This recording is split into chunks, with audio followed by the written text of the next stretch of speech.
Hello everyone, my name is Zoe Del Signor. I'm a student here at Slippery Rock University, and I did an internship last summer at St. Gobain Plastics, and I was the environmental health and safety intern. And I dealt with both human safety and the environment safety, and subsequently I dealt with the safety of wildlife. So, first of all, has anyone here fed wildlife, even throwing food to birds or squirrels? I have.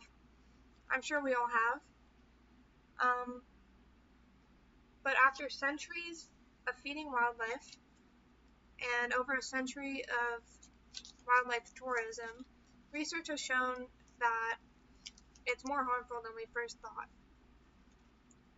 Throughout my speech, I'm going to talk about the dangers of feeding wildlife. First, I'm going to talk about how we can differentiate beneficial from harmful feeding. Next, I'm going to talk about the actual dangers of feeding wildlife. And finally, I'll talk about how a Tasmanian National Park has prevented wildlife feeding. After today, I hope you'll know more about the dangers of feeding wildlife, and hopefully you can adjust your actions to help the animals that you love. First, I'm going to differentiate how you can differentiate harmful feeding from beneficial feeding. It is important to recognize when it is harmful or beneficial. What am I doing? Wait. Okay. Beneficial, wait. I wrote the wrong thing. Okay. Harmful forms of feeding include inadvertent and unstructural feeding. So inadvertent feeding is when, for example, you're at a campsite or you're at a picnic and you leave food behind, and a wild animal will come eat that food. Even though you're not doing it directly, this will make the animals become accustomed to humans and their spaces, which we'll talk later about why that's harmful. And unstructured feeding is feeding that doesn't have any basis in education, or there's no management, and there's no control over what they're eating or how much. Some beneficial forms of feeding that you might come in contact with are any educated or managed feeding. So this might be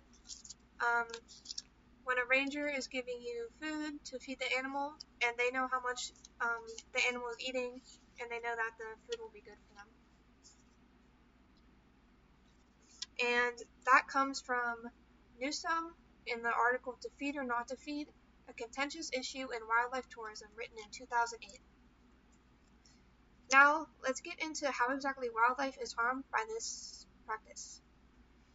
Animals who are fed by humans become accustomed to them and approach them looking for food.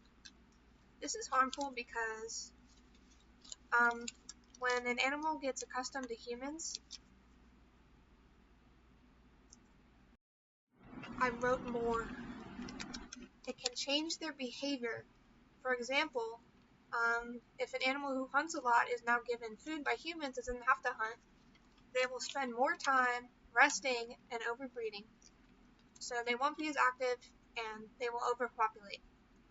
They will also lose important skills such as foraging and hunting, and if they're not being fed in the future, they will have forgotten how to do that and they'll starve, and they will also not be able to teach their offspring how to hunt, which will cause problems for future generations.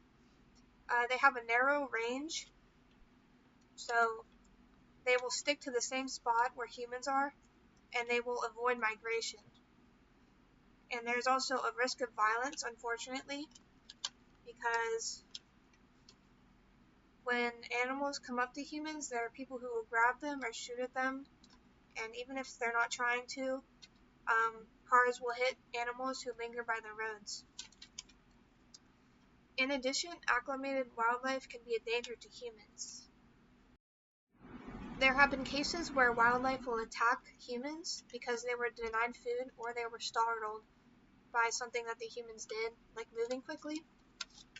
And also, larger species will more easily intimidate humans into giving them food, and so those species will overpopulate and become more common.